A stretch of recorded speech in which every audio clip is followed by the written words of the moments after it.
अस्सलाम वालेकुम and welcome to my channel knowledge clock. इस वीडियो में मैं बात करूंगी बनाना रिपब्लिक पे। बनाना रिपब्लिक टर्म सबसे पहले ओ हेनरी ने अपनी book cabbages and the king में सेंट्रल अमेरिकन कंट्रीज की इकोनॉमिकली और पॉलिटिकली सिचुएशन को डिस्कस करते हुए इस्तेमाल की कि किस तरीके से कुछ फ्रूट कंपनीज अपना इंटरेस्ट हासिल करने के लिए अपने इंटरेस्ट के लिए उन सेंट्रल अमेरिकन कंट्रीज को पॉलिटिकली एक्सप्लॉइट करती हैं और इकोनॉमिकली डैमेज कर देती हैं। और बनाना रिपब्लिक हर उस कंट्री को कहते हैं जो पॉलिटिकली और इकोनॉमिकली सफ़र कर रही हो।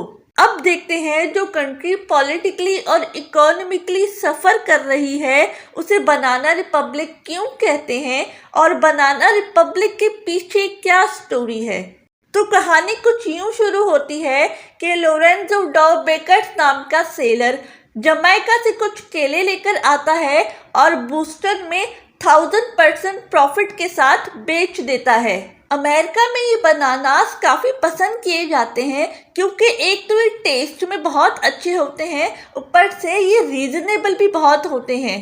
कहते हैं कि उस दौर में अमेरिकन्स जिस कीमत पे वो बनानास खरीद रहे थे उसी कीमत पे वो अपने लिए सिर्फ 2 एप्पल्स ही खरीद सकते थे। तो बनानास वहाँ के लोगों को पसंद आ गए थे और काफी रीजनेबल भी लग रहे थे अपने लोकल बनानास के मुकाबले में। तो वहाँ के लोगों को इसमें बहुत अच्छा बिजनेस नजर आया और उन्होंने अपनी अपनी फ्रूट कंपनीज बनाना शुरू कर दी। 19वीं सेंचुरी तक सेंट्रल अमेरिका में टोटल 3 बड़ी फ्रूट कंपनीज बन जाती हैं। पहली है tropical trading and transport company, जिसका आगे जाके नाम चेंज हो जाता है और ये यूनाइटेड फ्रूट कंपनी बन जाती है। आगे जाके फिर इसका नाम चेंज होता है और ये चिकिटा ब्रांड्स इंटरनेशनल बन जाती है। दूसरी है स्टैंडर्ड फ्रूट कंपनी, तीसरी है काइमल फ्रूट कंपनी। ये कंपनीज उन सेंट्रल अमेरिकन कंट्रीज की गवर्नमेंट से बड़ी बड़ी लैंड्स खरीदती, बनाना कल्टीवेशन करती और एक्सपोर्ट करती। आहिस्ता आहिस्ता ये कंपनीज इतनी पावरफुल हो रही थी कि उन सेंट्रल अमेरिकन कंट्रीज की गवर्नमेंट में उन सेंट्रल अमेरिकन कंट्रीज की पॉलिटिक्स में भी इंटरफेयर करने लग गई थी। वहाँ के पॉलिटिक्स को मैनिपुलेट करती और इकोनॉमी को एक्सप्लॉइट करती सिर्फ अपने इंटरेस्ट के लिए। हंडुरस में यूनाइटेड फ्रूट कंपनी को इल पुल्पो यानी द ऑक्टोपस कहा जाने लगा, जिसकी बड़ी बड़ी लेग्स हैं और वो इन कंट्रीज को अपनी लेग्स के अंदर यानी अपने अंदर बहुत बुरे तरीके से जकड़ रही हैं।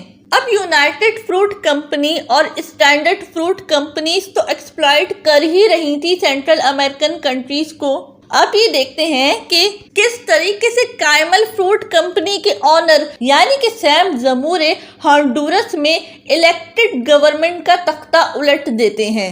सैम जमूरे जो काइमल फ्रूट कंपनी के ऑनर होते हैं वो क्या करते हैं, वो हंडुरस के एक्स प्रेसिडेंट मैनुअल बोनेला और जनरल ली क्रिसमस के साथ मिलके इलेक्टेड प्रेसिडेंट मिगल डेविला का तख्ता उलट देते हैं और अपनी मर्जी की हुकूमत हंडुरस में ले आते हैं, जो इनकी मर्जी के लॉज बनाती है और इन्हें बड़ी बड़ी लैंड देती है कल्टीवेशन के लिए और इन पे कोई पाबंदी भी नहीं लगाती और इनके इंटरेस्ट के मुताबिक फैसले करती हैं।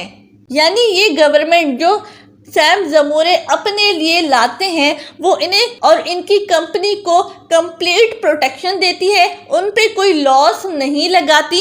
सैम जमूरे की ये कॉन्स्पिरेसी हंडुरस को पॉलिटिकली डैमेज कर देती है और इकोनॉमिकली इतने बुरे तरीके से अनस्टेबल कर देती है कि हंडुरस आज तक स्टेबल नहीं हो सका। तो बनाना रिपब्लिक हर उस पुअर कंट्री को कहते हैं जो पॉलिटिकली अनस्टेबल हो और इकोनॉमिकली सफ़र कर रहा हो और उसकी इकोनॉमी किसी एक नेचुरल रिसोर्स पे बेस हो। ऐसी कंट्रीज में ओलिगार्की रूल होता है, यानी कि पावर चंद लोगों के पास होती है, पावर एलीट क्लास के पास होती है, जैसे कि बिजनेसमैन और मिलिट्री के लोग। ऐसी कंट्रीज में क्लास सिस्टम बहुत होता है, जैसे कि upper class, middle class, working class. और अपर क्लास के पास ही पावर होती है और क्लास डिस्क्रिमिनेशन बहुत हो रहा होता है। ऐसी कंट्रीज में करप्शन आम होती है और हुकूमत यानी एलीट क्लास जिनके पास पावर होती है वो लोग मुल्क को प्राइवेट प्रॉपर्टी समझते हैं और अपने इंटरेस्ट की खातिर अपने मुल्क को इस्तेमाल कर रहे होते हैं। मुल्क की इकोनॉमी बेहद तबाह हाल होती है और वो पॉलिटिकली भी अनस्टेबल होता है। ऐसी ही कंट्रीज को बनाना रिपब्लिक कहते हैं। वीडियो अच्छी लगी है तो इसे ज़रूर सब्सक्राइब कीजिए और लाइक और कमेंट्स भी कीजिए। मैं फिर हाजिर होंगी एक नए टॉपिक के साथ। तब तक के लिए अल्लाह हाफिज़।